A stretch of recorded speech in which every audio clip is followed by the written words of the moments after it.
السلام علیکم ورحمۃ اللہ وبرکاتہ۔ الحمد للہ رب العالمین والعاقبۃ للمتقین والصلاة والسلام علی نبینا محمد وعلی آلہ واصحابہ اجمعین، اما بعد۔ صدر محترم، علماء کرام اور حاضرین محترم، مقالے کا عنوان آپ نے سنا، اولاد کی تربیت میں والدین کی تساہلی سستی۔ قرآن مجید میں اللہ رب العالمین نے ارشاد فرمایا، اعوذ باللہ من الشیطان الرجیم، ان اللہ یأمرکم ان تودوا الامانات الی اہلہا واذا حکمتم بین الناس ان تحکموا بالعدل ان اللہ نعم ما یعظکم بہ ان اللہ کان سمیعا بصیرا۔ وعن سمرة بن جندب رضی اللہ تعالی عنہ قال قال رسول اللہ صلی اللہ علیہ وسلم اد الامانة الى من ائتمنك ولا تخن من خانك۔ رواہ الامام احمد فی مسندہ واصحاب السنن والحدیث صحیح۔ حضرات گرامی، شاعر کا ایک شعر ہے کہ اپنی خرابیوں کو پس پشت ڈال کر، اپنی خرابیوں کو پس پشت ڈال کر ہر شخص کہہ رہا ہے زمانہ خراب ہے۔ موجودہ دور میں نوجوانوں کی بے راہ روی واضح ہے۔ نوجوان نسل آوارہ، بدچلن، قاتل، زانی، نشیڑی اور ہر طرح کے جرم اور گناہ میں مصروف ہے۔ عام طور پہ اہل خانہ یا والدین اس کی بے راہ روی کا ذمہ دار سماج اور معاشرے کو ٹھہراتے ہیں، مگر دیکھنے کی والی بات یہ ہے کہ معاشرہ بذات خود کچھ بھی نہیں ہے۔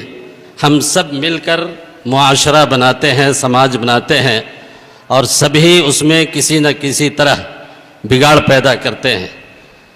مان لیتے ہیں کہ آج کے نوجوان بے راہ رو ہیں، بے شمار ان کے اندر خرابیاں ہیں، لیکن سوال یہ ہے کہ اس کا ذمہ دار کون ہے؟ ان کی بے راہ روی کی آخر بنیاد کہاں سے پڑی ہے؟ ان سب باتوں کو ہم سب کو اس پہ غور کرنا چاہیے۔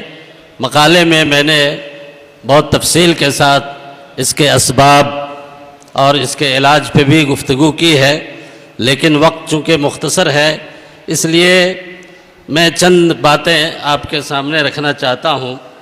آج کے اس پرفتن دور میں اگر کسی کو لگتا ہے کہ ملک اور قوم کی ترقی کا دار و مدار نوجوان نسل پر ہے تو معذرت کے ساتھ ایسا بالکل نہیں ہے۔ نوجوانوں کے کندھوں پر ملک اور قوم اور خاندان کی ترقی کا بوجھ ڈال کر ہمارے بزرگ اور والدین خاص طور پہ اپنی ذمہ داری سے منہ نہیں پھیر سکتے۔ کسی بھی ملک اور قوم کی ترقی اور عروج کا دار و مدار معاشرے کے ہر فرد پہ ہے، صرف نوجوان نسل پہ یا صرف ہماری اولاد پہ نہیں ہے۔ دین اسلام میں اولاد کے جو حقوق ہیں وہ مختصراً یہ ہیں کہ بچے کے لیے نیک ماں کا انتخاب کرنا، ماں کے پیٹ میں بچے کی حفاظت کرنا اور اسے زندہ رکھنا، اور اولاد پیدا ہونے کے بعد اس کے جو حقوق ہیں اس کا انتظام کرنا، اس کے لیے حلال رزق کا بندوبست کرنا، اس کی اسلامی تعلیم و تربیت کا اہتمام کرنا، یہ ساری ذمہ داریاں اسلام نے والدین کے اوپر ڈالی ہیں۔ بچے کی تربیت ماں کے پیٹ سے شروع ہوتی ہے، مگر آج کل کی عورتیں موبائل اور ٹی وی ڈرامہ گانے بجانے میں بہت مصروف ہیں، اور اس طریقے سے یہ آپ والدین اولاد کو دنیا جہاں کی سہولتیں فراہم کرنے کے لیے دن رات محنت تو کرتے ہیں، مگر جس اولاد کے لیے اتنی محنت کی جاتی ہے اس اولاد کے پاس بیٹھ کر ان کے مسائل سننے، ان سے بات کرنے کی فرصت والدین کے پاس نہیں ہے۔ کم عمری میں بچہ چوری، نشہ، گھر سے بھاگنا، خودکشی کرنا، اس طرح کے جو جرائم میں ملوث ہیں، اس کی بہت بڑی ذمہ داری والدین کے اوپر عائد ہوتی ہے۔ آج کے والدین نے بچوں کو سننا اور سمجھنا چھوڑ دیا ہے۔ 2 سال کا بچہ اسکول داخل کرانے کے بعد 2 سال کی عمر میں جب بچہ پہنچ جاتا ہے تو عورتیں، مائیں بےتاب ہوتی ہیں کہ اس کو اسکول میں داخل کرایا جائے، صرف اس لیے تاکہ جتنا وقت بچے وہ بچہ باہر رہے اور وہ سکون سے اپنا سوشل میڈیا انجوائے کر سکے۔ حضرات گرامی، جو صورتحال ہے آج معاشرے کی، سماج کی، اس صورتحال میں ماں باپ کا کردار صرف یہ رہ گیا ہے کہ صبح میں بچوں کو جگانا، روٹی دینا، اور اس کے بعد مدرسے بھیج دینا، ٹیوشن بھیج دینا، اور جب مستقبل میں یہ بچے پڑھ لکھ کر کے نوکری کرنے لگیں تو ان کی شادی کر دینا۔ ماں باپ دونوں ہی کے پاس اولاد کو صحیح غلط بتانے، ان کے مسائل کو سننے اور حل کرنے کا کوئی وقت موجود نہیں ہے۔ لہذا ماں باپ اور بچے ایک دوسرے سے دور ہوتے جا رہے ہیں۔ بچے اپنے والدین سے اپنی باتیں نہیں کہہ پاتے، اپنے مسائل خود حل کرنے کی کوشش کرتے ہیں، اور جس کے نتیجے میں اکثر غلط راہ اختیار کر لیتے ہیں۔ آج حضرات گرامی، صرف وقت کی کمی اور بچوں سے دوستانہ تعلق کا نہ ہونا ہی واحد مسئلے کا حل ہے۔ بچے والدین سے جھجک اور ڈر محسوس کرتے ہیں۔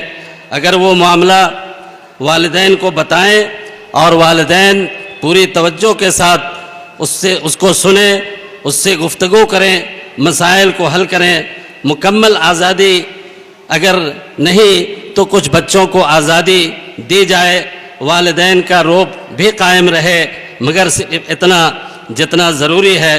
بلا وجہ کا روب و دبدبا، غصہ آج کل بچوں کو والدین سے دور کرنے میں بڑا اہم رول ادا کر رہا ہے۔ والدین کو آپس میں بیٹھ کر بات کرنے کی شدید ضرورت ہے۔ بچوں کی تعلیم و تربیت پہ منصوبہ بندی کی ضرورت ہے۔ اگر والد سخت مزاج ہے تو ایسی صورت میں ماں کو اولاد کی دوست بننے کی کوشش کرنی چاہیے، اور اگر ماں سخت ہے تو والد کو بچوں کے قریب آنے کی ضرورت ہے۔ والدین کو چاہیے کہ اسکول، مدرسے، ٹیوشن سے آتے ہی بچوں سے ان کے حالات دریافت کریں، ان کی باتیں سنیں، اور اگر کبھی وہ غلطی پہ ہو تو بھی اسے بہتر انداز میں سمجھائیں تاکہ بچے آئندہ کے لیے بے خوف ہو کر ان کے سامنے اپنی باتیں رکھ سکیں۔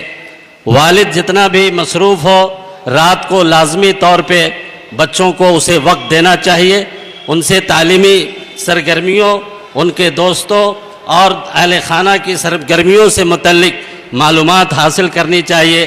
وقتاً فوقتاً معلومات حاصل کر کے ان کے مسائل کو بھی حل کرنا چاہیے۔ والدین اپنے بچوں کو پاس بٹھا کر ان سے گپ شپ نہیں کریں گے، اگر دوستانہ تعلقات استوار نہیں کریں گے تو بچوں کو صرف اچھے گریڈ لانے، اچھے نمبر لانے والا کھلونا سمجھیں گے۔ ان کے مسائل اگر حل نہیں کریں گے تو جو صورتحال ہے سماج کی، معاشرے کی، میرے بھائیوں، اس میں کوئی تبدیلی آنے والی نہیں ہے۔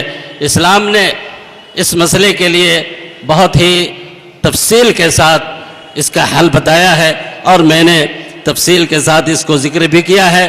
وقت کی قلت کے پیش نظر میں انہی چند کلمات پہ اکتفا کرتے ہوئے اللہ رب العالمین سے دعا کرتا ہوں اللہ تعالی والدین کو اور اس سماج کو صحیح توفیق عطا فرمائے، اور اللہ تعالی ہمارے نئے نسل کی، ہمارے بچوں کی حفاظت فرمائے۔